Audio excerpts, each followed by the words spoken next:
do you think we are right now as you continue to allow people to be introduced to your way of transforming or transitioning out of diseases? Not so much my way, the way. Because I am a recipient of the way also. And last night, as you mentioned, last night was just a surprise to me as it was for the audience. Because I was talking about things that I wasn't prepared to talk about. I didn't edit that in my head. That came out later. I had something altogether different. But about the success rate. The success rate depends primarily on the philosophy that I follow or the arrangement that I follow. See, when I came into healing, the understanding of it, I saw where there was allopathic, there was homeopathic, there was Ayurvedic, there was yin yang, there was the macrobiotic. But what I noticed that nobody was healing, but they had all these systems. But all these systems, none of them represented me. I'm an African, came out of the jungle. Macrobiotic is Japanese. Ayurvedic is Indian. Yin Yang is Chinese. Homeopathy is European. But I'm an African. You mean to tell me that God was drunk when he put me in Africa? And when he put me there, he didn't put all of the components that would support my life? No. Everything I needed was in Africa. He didn't put us there and say, well, I'm going to put these people here, but then I'm going to omit a component that support their life in Japan, that they have to go to Japan and get it. No. God doesn't arrange things like that. The Japanese has what they need, the Eskimo has what he needs, and the black man has what he needs.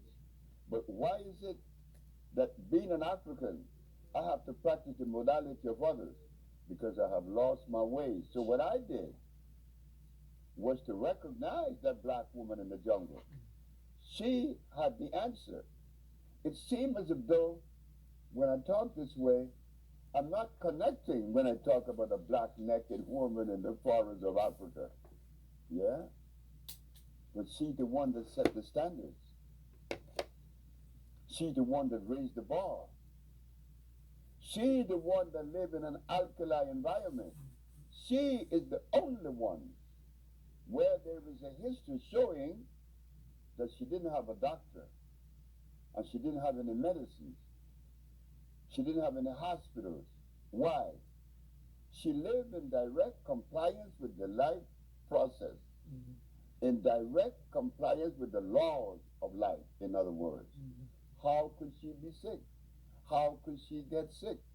But now today, for us to turn our eyes towards Africa, it is kind of a tedious because the historians, the anthropologists, the paleontologists, they wrote about Africa in a little funny way. Yes, It was not too palatable. Right. So we, our children, have a tendency to believe in what they wrote about Mama, but not me. Well, I was looking at something altogether different because this woman here had the answer. Her environment was alkali. The body needs alkalinity. So I began selecting from the forest plants that were not made. Comfrey is made, echinacea is made, aloe vera is made, ginseng is made, peppermint is made, and these soy is made. These are the very things that the herbalists today are using. Well, I didn't do that because I had help along the way. Because I too was indulging in reading these books, these herbal books. And what I found one day, I read Ivan Kirkegaard, the Russian, Indian Herbology of North America with Alma Hutchins. Then you got Myers, and then you have Christopher, then you have Culpeper, then you have Hipólito Rodriguez, then you have Jethro Claus. And I look at all these books on you, and guess what? They all have the same prescription. Mm-hmm.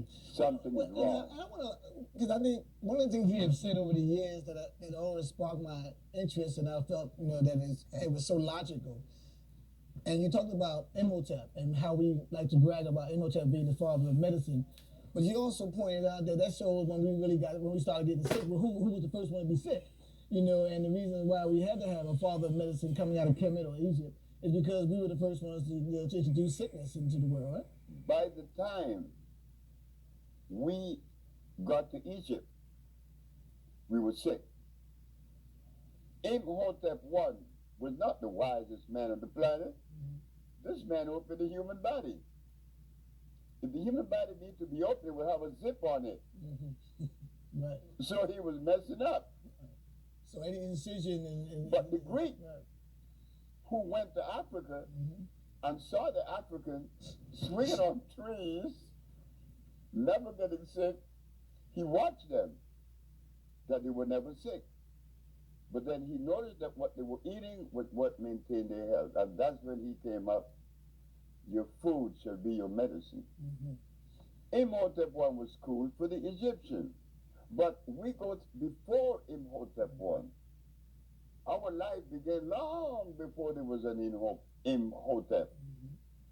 Egypt was already eating ducks.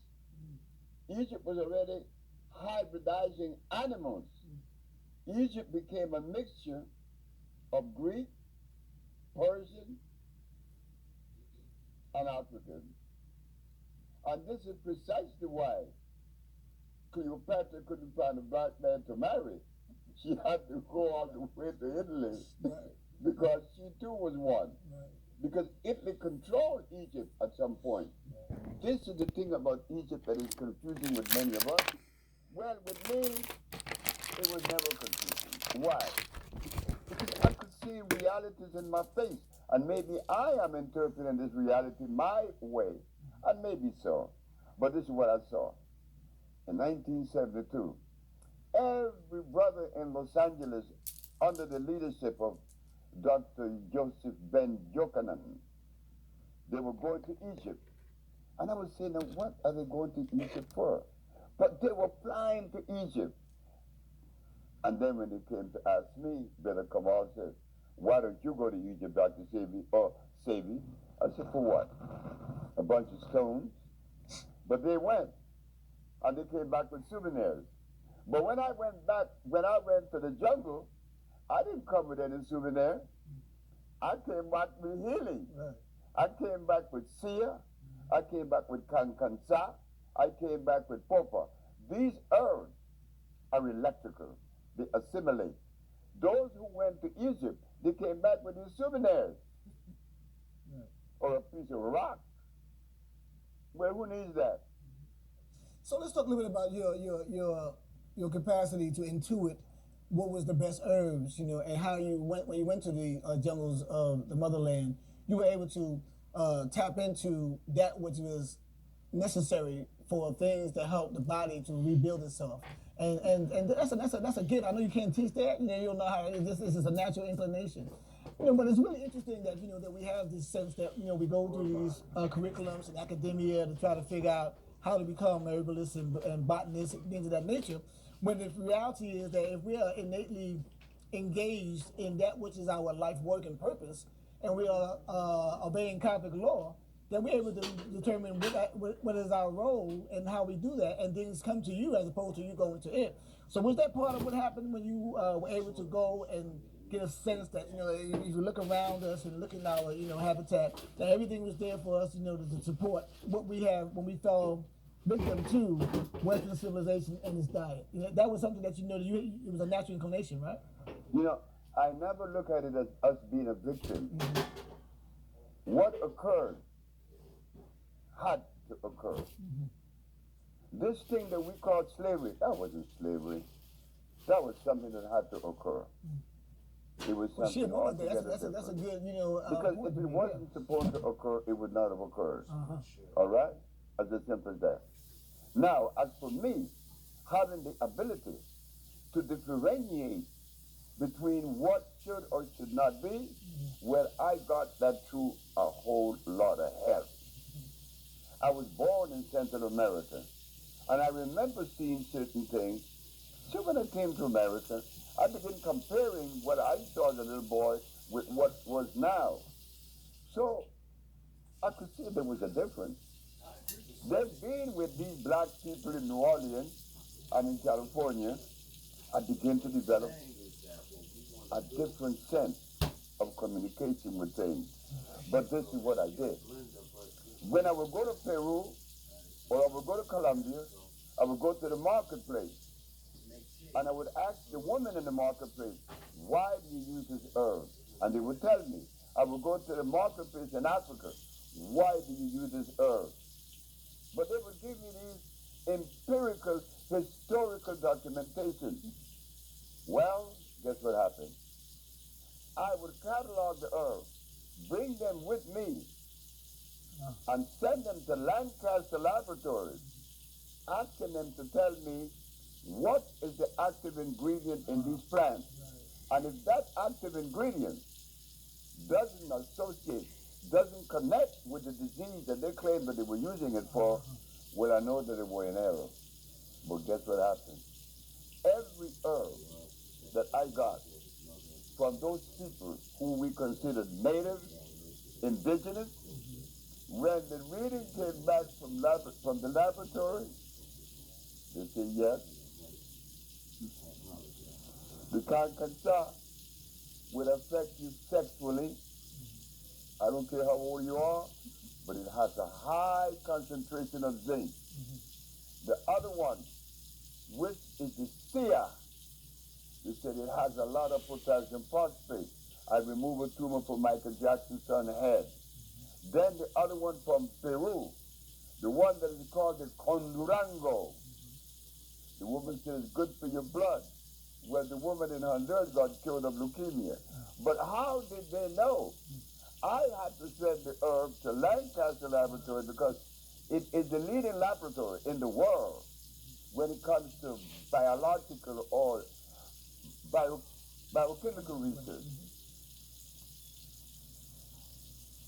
How did they know?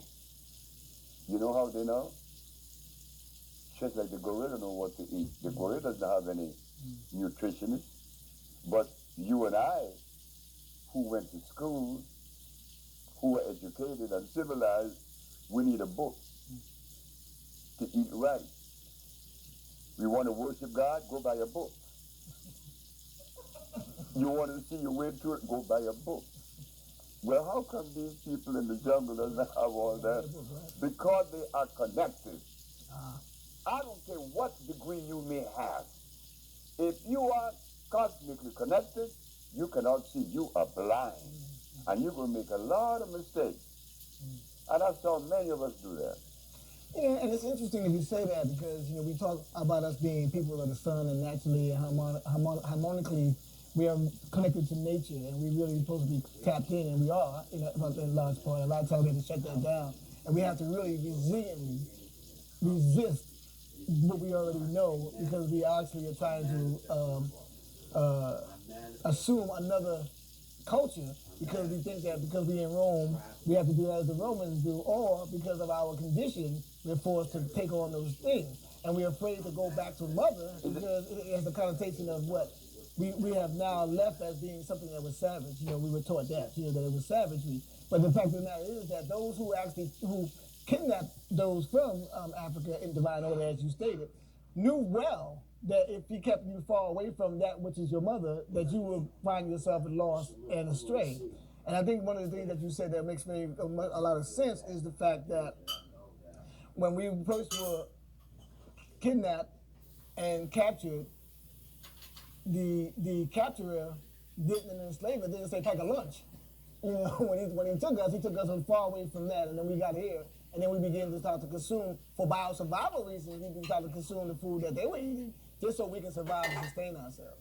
Now we're at a point where we have to now come back to ourselves, and you're talking about a lot of the foods that we have grown up on. And I'd like to talk about some of the things that you have really somewhat shocked a lot of people, particularly when we talk about it in New York. I was in New York when you made the comments on carrots and people wanted to run you out of New York. They cursed me out. Yeah, oh yeah, I was there. I don't know, but at that time I ran a health food store, and we were the only one that was really saying that was a very powerful position to take. And then we began to do our own research and say, you know, well, he has a point. But the point that I wanted to make is that one of the things that happens is that how we do each other, you know, in terms of when we feel that something is not conventional, we automatically taught, because we've been teaching all along, that the best way to move toward anything is to take what seems to be logical, like carrots seem to be logical, potatoes seem to be logical. I mean, why aren't they natural? They're vegetables. Why aren't they natural? But if you really look at it, then you begin to see that it's problematic for the body because of starch, and it creates a lot of problems in the body. But when you were in New York, I wanted to make sure people know that there was a lot more to your making a decision to shift the way that you were allowing yourself to think. Is to say that there are people who actually will literally make you an enemy because you're now threatening their livelihood.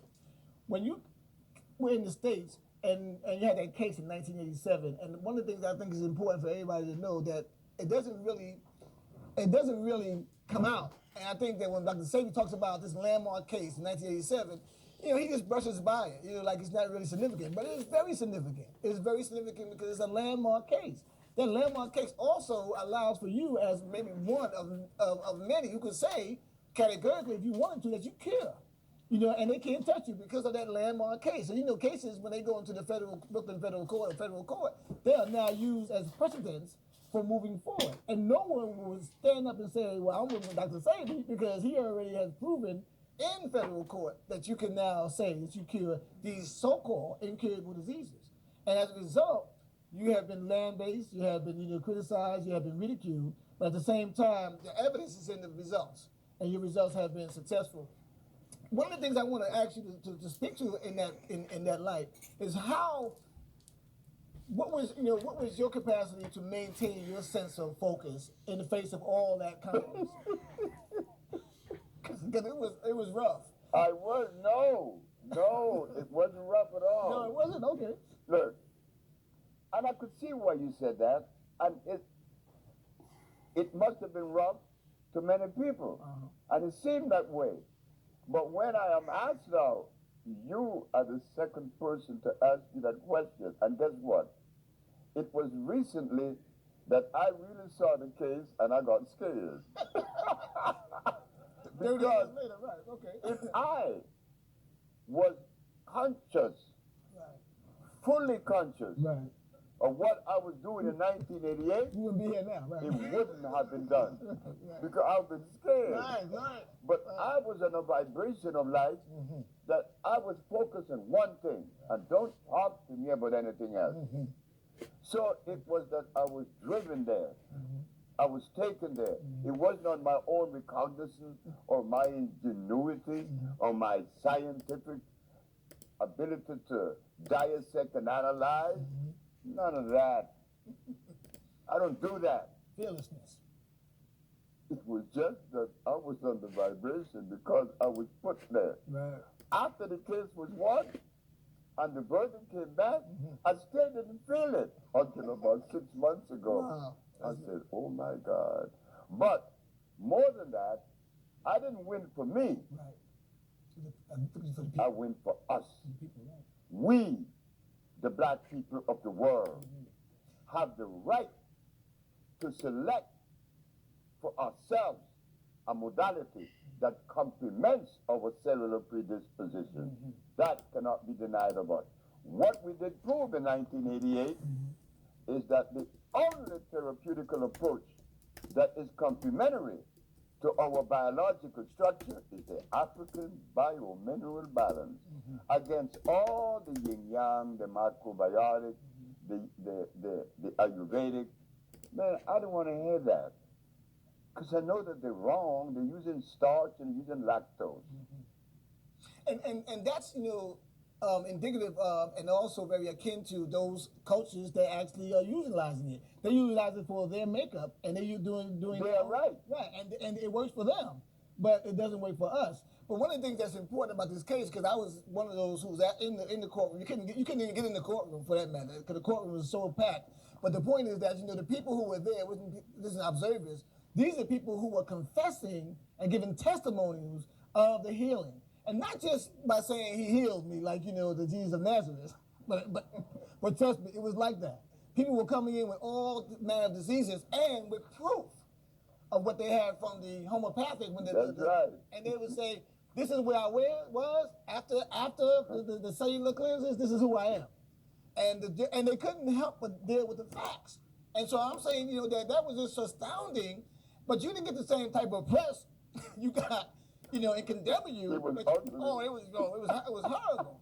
In that sense, because they were trying to make sure that you didn't get the worldwide press that you needed. But it's interesting that when the judge, and I said this to the people before we got on air, the judge was a woman judge. And Feldman. And oh yeah, right. After it was over, and the verdict was, of course, in the favor of truth. She said, "Before y'all leave, make sure I get some of that soul food." And, am I lying? She became my patient. One of the That's clients. correct. One of his I best saw clients. that today. I'm telling you, and that's a powerful thing. It's a powerful testimony and testament to what you represent and who you are for our ancestors. Can we give it up for that, y'all? Yeah.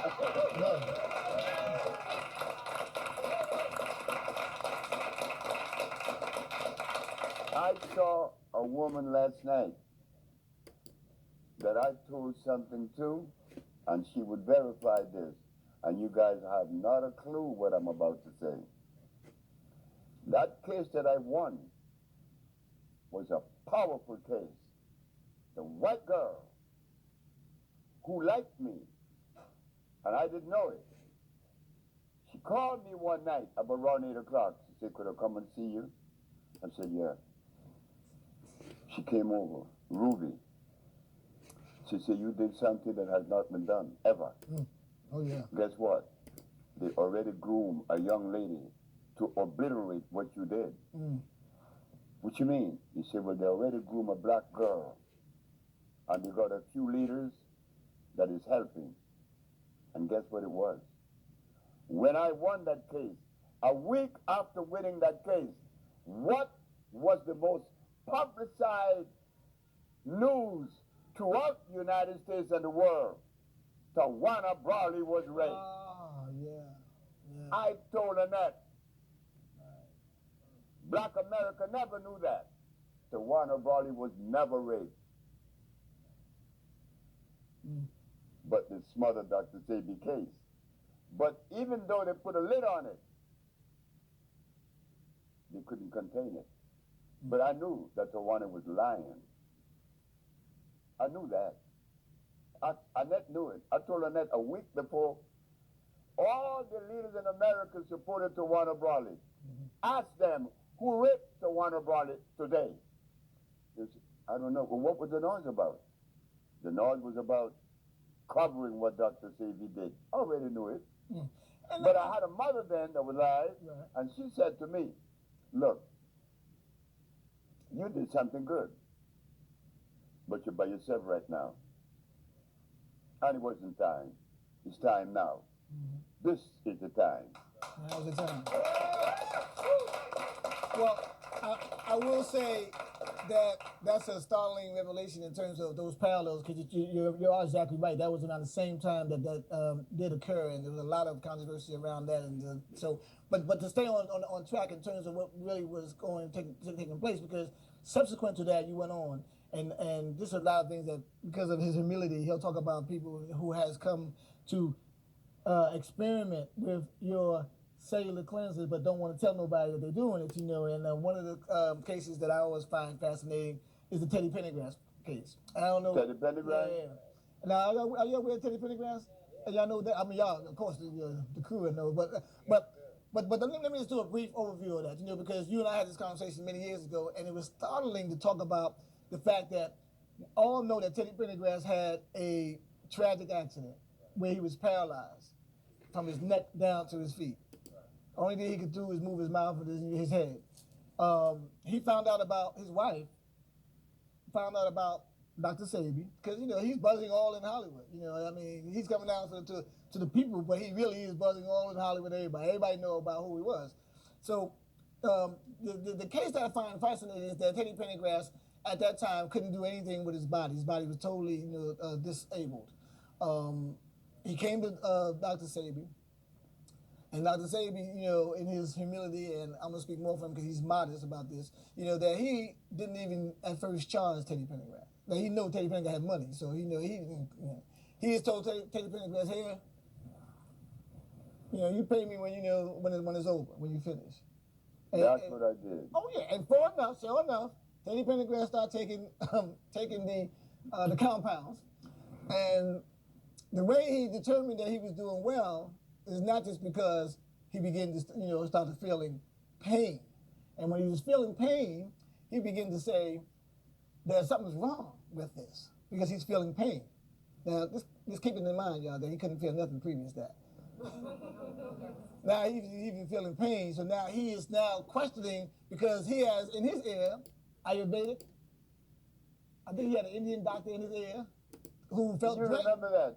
Deepak Chopra. I wouldn't name no names, but that's the point. Telling him that that there was something that was very suspicious, or because Teddy Pendergrass was funneling his money there, but getting no results. No results. But Sebi comes along, says, I ain't worrying about it. You go ahead, you be back, because I know. Teddy Pendergrass began to feel and began to start moving around, and he began to start panicking, calling, and even to the degree that he was even very belligerent. And we don't want to speak evil of the dead, but this is a good case to show exactly why, if you don't follow your truth and your ancestors, you may not have your body to continue on this planet. And because that was a great opportunity for Teddy Pendergrass to show that he can come back home and he can also support that with our ancestors, he chose not to. That was a choice he made. But at the same time, he also began to start becoming more sexually functional. So, right? So I know the story, because as a man, we got to keep those stories tight in our head, right? So, and it wasn't him that was excited about it. His wife was more excited about the fact than he was. And she was the one like, more, give me some more of that, because they were not previously having any type of intercourse.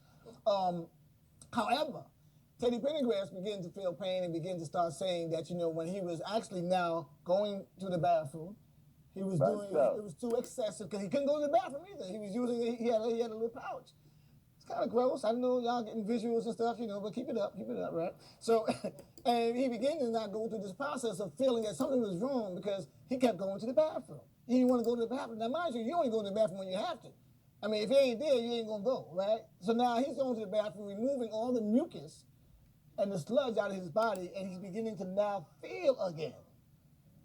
And he began to start saying to Sebi that, man, I can't even sit in my meetings because he wants to have these meetings because he's trying to do music, and he feels it's interrupting with his music, so he wants to stop taking the compound, and he did. Am I accurate? You're 100% right. And so, as we know at the end of that story, the end of that story, right? Teddy Pendergrass is no longer with us. But the fact that that we don't have enough respect to recognize healing because we don't know what healing really means because we're so busy thinking that we can't do it when we look like each other. And this is one of the things that's embarrassing. I can go so far to say Michael Jackson, I can go on and on. And there are those who are still engaged in using the compounds because they know it works. Eddie Murphy being one of them. I know that for a fact, that he's also a client, and these people don't talk about it, as Lisa did. And Lisa was getting about to do something that was going to, really take us to another level. And obviously, we know she's no longer with us, unfortunately. But that's part of, your journey. Your journey has been the proof of the pudding. Not just, projecting it or speculating about healing or removing things. You did it basic. Get rid of the mucus, your body comes back to its alkaline state. Get rid of the acid, it comes down to the alkaline state, and you begin to start functioning again. Most did not don't want to do that because of the inconvenience, it comes with taking all that stuff out of your body. That's my commentary, my spiel, y'all. A little soapbox.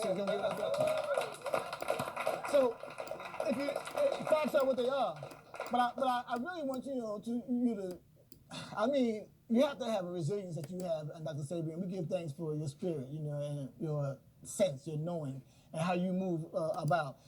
where are we as a people when it comes to that? Because if all the food is being compromised now, and it's literally compromised, before it was compromised because it was just bad for us because it wasn't our DNA structure, but it's just now totally, being utilized for the purpose of industry. What do we do? How do we move in a way that will allow us to get back to our natural selves and our healing selves? That's a good question. That's a very, very good question. Because if we're going to make a transition, then how are we going to do it with what? That is why last night I mentioned a $200 million project. Right. That we could begin to provide ourselves with the necessary food. Because they are out there. You got spelt out there. You got amaranth. You got also the quinoa. We have all kind of greens. We could begin to change the diet and modify the cooking thing. We could do it. We have the components.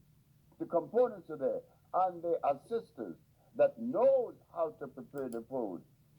Like Chef Aki, she's very, very good. Oh, yeah. Okay. Oh, yeah. So she could begin to help us make that transition from where we are to where we need to go. The foods are there. They are there. We could connect with Africa. Africa is growing what we call like fonio. Fonio is one of the most healthiest grains in the world. Okay? We could begin to import that. We could begin to grow the chata cenisa. Spell that fonio. Spell it. How you spell it? Fonio, F-O-N-I-O. Fonio. Y'all got that? All right. Y'all got phones. Fonio. So, What the hell? F-O-N-I-O. Right. So in Honduras, we are buying land like 1,000 acres to grow the chata ceniza. It's the natural banana. Starch less. A cereal for the children and for yourself. All these things we have in the $200 million project. We're going to do it. And the timeline on that? Is there a timeline for that? Timeline? Yeah, on making that happen. Making that happen, Yeah, how's we that? say by the end of this year we would have all the money in place and doing it. Right now we're building the Lisa Lopez Culture, Science, and Art School. At, complementary medicine. Right. And you say that because you owe a great debt to her because of her coming and giving you the love that she has and also the healing that she provided for you. You mentioned that last night again, that Yes. were not for her, she came to you and said directly, as the mother does, Oh, yes. that you needed the healing. Lisa Lopez, TLC, just so y'all, some of y'all a little younger. But Wanda, her mother, Right. sold me a piece of land. Right. You could say giveaway with the agreement that we would do something there for children and for the community. Right. That was So the, I have that was the to condition. comply That, with that was the that. condition, huh? Yes, Yeah. I have to comply with that.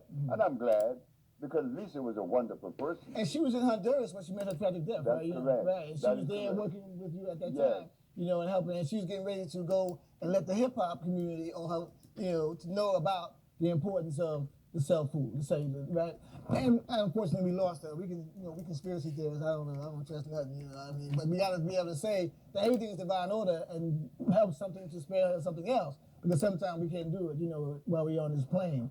Her life is really an important one because she was shrouded in controversy, trying to make her out to be some type of, crazy young sister because of her, relationship, with Andre, whoever he was, But her spirit was so deeply connected to what it is to heal that she was very much regimented on the CMOS, and everything else that she was preparing it. And she was staying, at the Ocean Research Institute. She was. And she went into a stage and a level of life that we all saw her transition. She saw it. She mentioned it. She was in another vibration. That had to happen. Yeah. She was beautiful all the way to the end.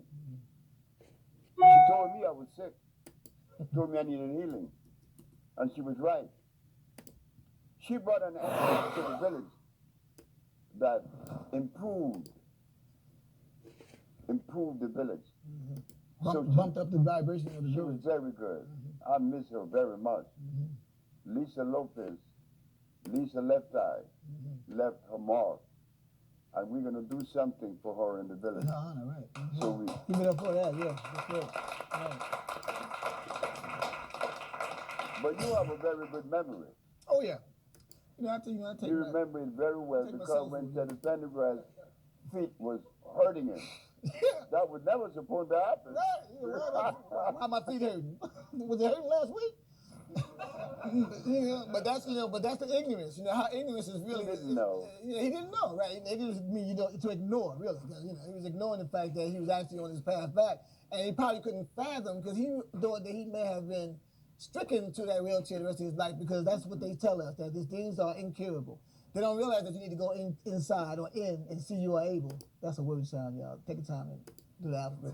You know, but the point is that it's always an inside job. You know, and I think that what you provide for us, not just to sell you the food itself, but the state of consciousness has to go with that too. You have to know that you can transform any disease. That's you know, right. the kidney disease, all these things they got us thinking that that you have to be tied to a machine the rest of your life. You know, all that is you have to bunk all those myths, Dr. Sabi. And you know, and to really have you still standing strong, falling on your knees, showing off, literally. You know, you showing off, man. You know, you got us brothers sitting there saying, man, I ain't falling on no knees, not this week. But that's part of, your spirit is resilient in the fact that we have to know that we have the potential. You are a good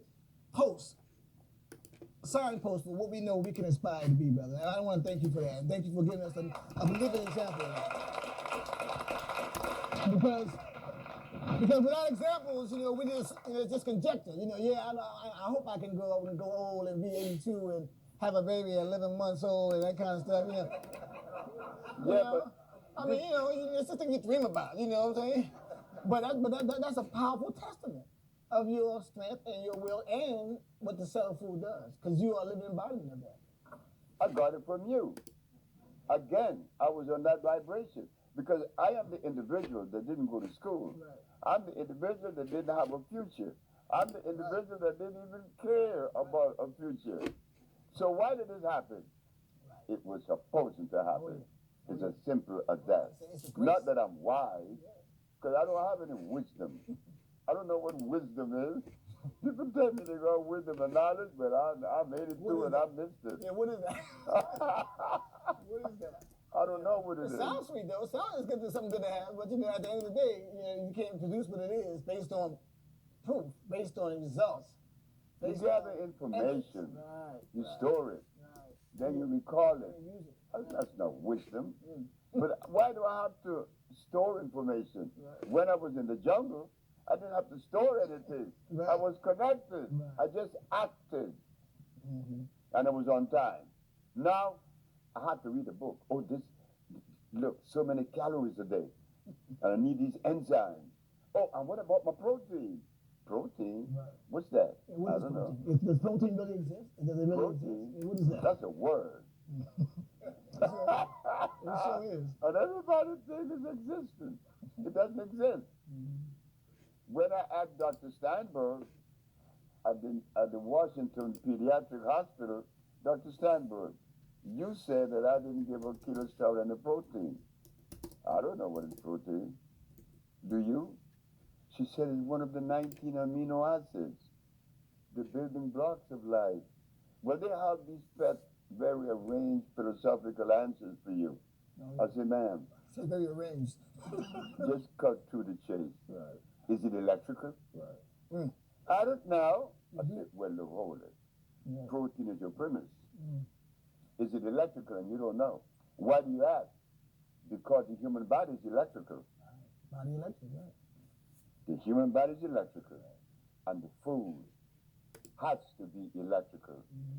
You call that chemical affinity for assimilation or digestion. That's why I asked you that, Dr. Steinberg. So you always got to do the pH test. What's that? The pH test has to be always applied. Always about 7, Right. but they never talk like that. They always tell us pH balance. Hey, cut it out. Is it acid or alkaline? Right. There's no something in Right. between. Right. It's not like, So I asked the doctor, Dr. Steinberg, since you don't know what protein is, what is sickle cell? Oh, sickle cell is a disease that black people got 10,000 years ago because the blood went through mutation. I said, I am more confused. She said, why? Because my brother, Dick Gregory, was trained by your brother. Everything Dick Gregory knows came from your brother. And he says that God gave us sickle cell to fight malaria. You tell me now that it isn't God, it's mutation. Well, I'm going to tell you something right now, Dr. Steinberg. Sickle cell is neither God nor mutation. It's a deprivation of iron fluorine. This woman didn't know what to do. See, we not doing independent research, they could tell us anything. And we have to accept it. But not now. No more. Enough is enough. We have the answer. Well, we have the answer. We always had the answer. We are the answer. But we didn't know. I'm not smarter than you. I'm not smarter than anybody in this audience. I just happened to be one that was spared to get the information to bring it back. But the information is mine. It's already coded in your DNA. It's been there. all you do is code- Because code it you up. recognize it. When you hear it, you recognize You know it. it, right? That's true. Yep. And you feel it. That's right. You feel it. You feel it, knows it, right? Because you have it in you. Right. That's so Well, you know, I mean, and that's a good point to make also in terms of us, knowing some of the things that we naturally or innately know is because we're so busy trying to stay with the popularity of something as opposed to dealing with what's is really coming up. So we lose a lot of our capacity to resolve a lot of our issues in our tissues because of that. Right? Because all these issues are buried in our tissues, and all we got to do is ignite our DNA, and it will remove all of those things that we have been somewhat tied down with because of Right. our thinking is in the way of our reality, right? Well, you know about our thinking is European. All of our thinking is European. You know, but that's okay. Because that's who trained us. Right. But guess what? If the conditioning was so effective, why this message is creeping through? Why do we have this message now? If the conditioning was as effective as they want it to be, we wouldn't be having this conversation right now. That's right. That's right. So that means that we should appreciate that we are in grace. Right. There is, an answer